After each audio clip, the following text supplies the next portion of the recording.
요즘 농어촌이나 인구가 줄어드는 곳을 보면요. 어르신들 발이 묶였다는 말이 정말 실감나요. 자유롭게 다니시는 게 점점 힘들어지고 있거든요. 그래서 오늘은 이 문제를 시원하게 풀어줄 새로운 희망, 바로 마실카에 대한 이야기를 좀 해볼까 합니다. 혹시 이런 생각 해보신 적 있으세요?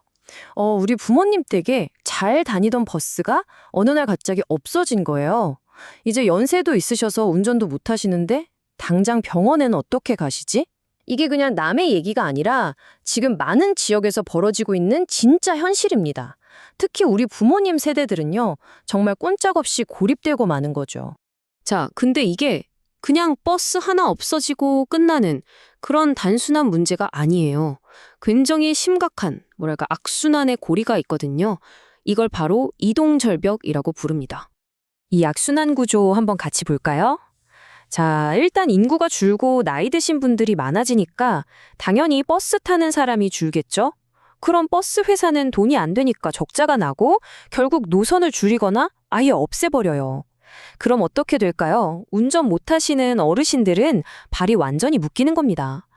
뭐 그동안 100원 택시 같은 정책들도 있었지만 이 거대한 악순환의 고리를 끊어내기엔 솔직히 좀 역부족이었어요. 그럼 대체 이 고리를 어떻게 끊을 수 있을까요? 자, 바로 이 지점에서 오늘의 주인공 마실카가 짠! 하고 등장합니다. 바로 이 문제를 풀기 위해 태어난 완전히 새로운 개념의 이동수단이라고 보시면 돼요. 마실카의 제일 중요한 키워드는 적정 기술이에요. 이게 뭐냐면요. 막 온갖 최첨단 기술을 다 집어넣은 게 아니고요. 우리 어르신들이 동네 마실 나가실 때 정말 딱 필요한 것, 바로 안전하고 편안한 거. 여기에만 모든 걸 집중한 거죠. 그래서 속도는 좀 느릴 수 있어도 그 대신 정말 안전하게 가까운 거리를 다니는 데는 이만한 게 없는 그런 이동수단이 탄생한 겁니다. 그리고 마실카는 딱 한 종류만 있는 게 아니에요. 이게 또 재밌는 점인데 혼자 시장 가실 때 타는 1인용도 있고요. 이웃들이랑 같이 병원 갈 때 좋은 4인용, 심지어 여러 마을을 오가는 작은 셔틀버스 같은 모델까지 아주 다양해요. 마치 레고 블록처럼 각 동네 사정에 맞게 필요한 걸 딱딱 골라서 조합할 수 있다는 거. 이게 진짜 큰 장점이죠. 자, 이 표를 보시면 마실카가 어떤 위치에 있는지 확 들어오실 거예요. 우리가 흔히 보는 저가형 전동 스쿠터요? 싸긴 한데 솔직히 너무 위험하잖아요. 마실카는 그거랑은 비교도 안 되게 안전해요. 그렇다고 또 뭐 수억 원짜리 자율주행차처럼 비싸고 복잡한 것도 아니고요. 딱 그 중간, 그러니까 안전은 최상으로 챙기면서도 가격은 합리적이고 고장 나면 동네에서 바로 고칠 수 있는 바로 그 지점을 정확하게 파고든 겁니다. 아니 근데 어떻게 이렇게 안전하면서도 실용적일 수가 있을까요? 그 비밀이 궁금하시죠? 자, 지금부터 그 핵심 기술들을 하나하나 뜯어보겠습니다. 이 부분이 정말 중요해요. 마실카에는요, 우리가 보통 고급차에나 들어간다고 생각하는 첨단 운전자 보조 시스템, 즉 ADAS가 기본으로 들어가 있어요. 왜냐? 운전하시는 분들이 어르신들이니까요. 반응 속도가 조금 느리셔도 괜찮아요. 위험하면 차가 알아서 멈춰주고 혹시 깜빡 졸아서 차선을 넘을 것 같으면 딱 잡아주고요. 만에 하나 사고가 나도 자동으로 119에 신고까지 해줍니다. 안전만큼은 절대 타협하지 않겠다는 철학이 그대로 담겨 있는 거죠. 자, 20%. 이 숫자를 꼭 기억해 주세요. 이게 마실카 안전의 핵심이거든요. 이게 뭘 의미하냐면요. 만약에 마실카가 최고 속도로 어딘가에 부딪혔다고 쳐도 그 충격 에너지가 일반 자동차의 20%, 그러니까 5분의 1밖에 안 된다는 뜻이에요. 한마디로 사고가 나더라도 크게 다칠 확률을 어마어마하게 낮췄다는 겁니다. 설계 자체가 안전을 위해 만들어진 거죠. 그리고 진짜 똑똑한 아이디어가 또 있어요. 사실 시골은 운전할 사람 구하기가 하늘의 별 따기잖아요. 그래서 이걸 어떻게 풀었냐면 멀리 떨어진 관제센터에서 한 사람이 여러 대의 마실카를 실시간으로 지켜보는 거예요.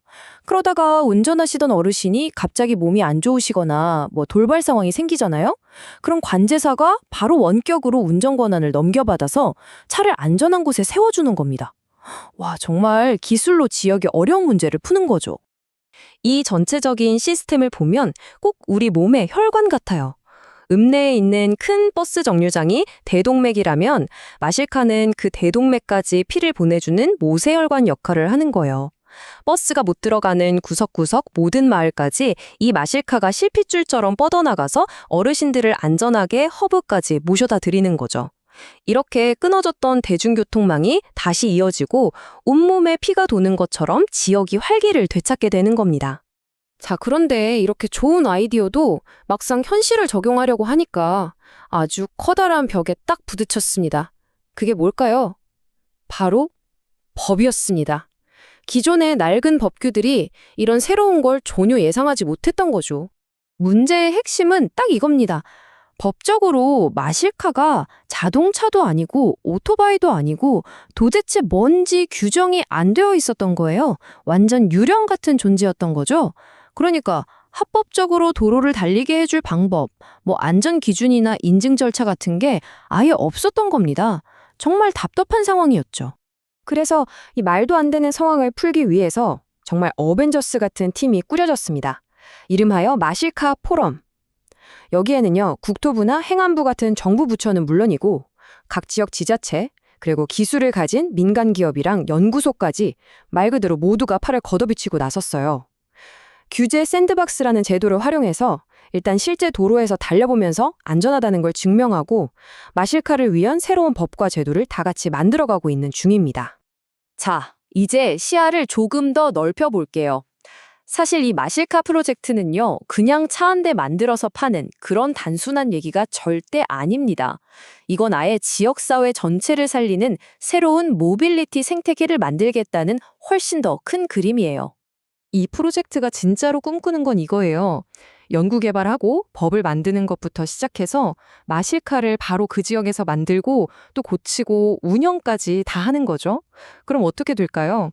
어르신들의 이동 문제도 해결되지만 동시에 그 동네에 새로운 일자리가 생기잖아요. 결국 지역 경제 자체가 살아나는 이런 선순환 구조를 만들겠다는 거대한 청사진인 셈입니다. 그래서 이 프로젝트가 잘 되면 어떤 좋은 점들이 있을까요? 딱 정리해 볼게요. 첫째, 어르신들이 다시 자유롭게 다니실 수 있게 되니까 교통복지가 실현되죠. 둘째, 동네에 일자리가 생기니까 경제가 살아나고요. 셋째, 사람들이 밖으로 나와서 서로 만나고 이야기하니까 사회적 관계가 회복돼요. 그리고 마지막으로 이게 성공하면 전 세계 모든 고령화 사회에 보여줄 수 있는 아주 멋진 지속 가능한 모델이 되는 겁니다. 저는 이 표현이 참 좋더라고요. 마실카는 부모님께 드리는 효도 상품이면서 동시에 지역사회에는 새로운 생명줄이다. 정말 딱 맞는 말 같아요. 멀리 사는 자식들은 부모님 안전 걱정을 덜 수 있어서 좋고 지역사회는 사람과 돈이 다시 돌기 시작하니까 새로운 활력을 얻게 되는 거죠. 기술과 제도가 힘을 합쳐서 우리 사회의 가장 아픈 구석을 보듬으려는 이 마실카의 도전. 과연 이게 그냥 새로운 자동차 하나로 끝날까요? 아니면 인구 소멸과 초고령화라는 정말 거대한 파도 앞에서 우리가 내놓을 수 있는 가장 현명한 해답 중 하나가 될 수 있을까요? 앞으로 마실카가 달려갈 그 길이 정말 궁금해집니다.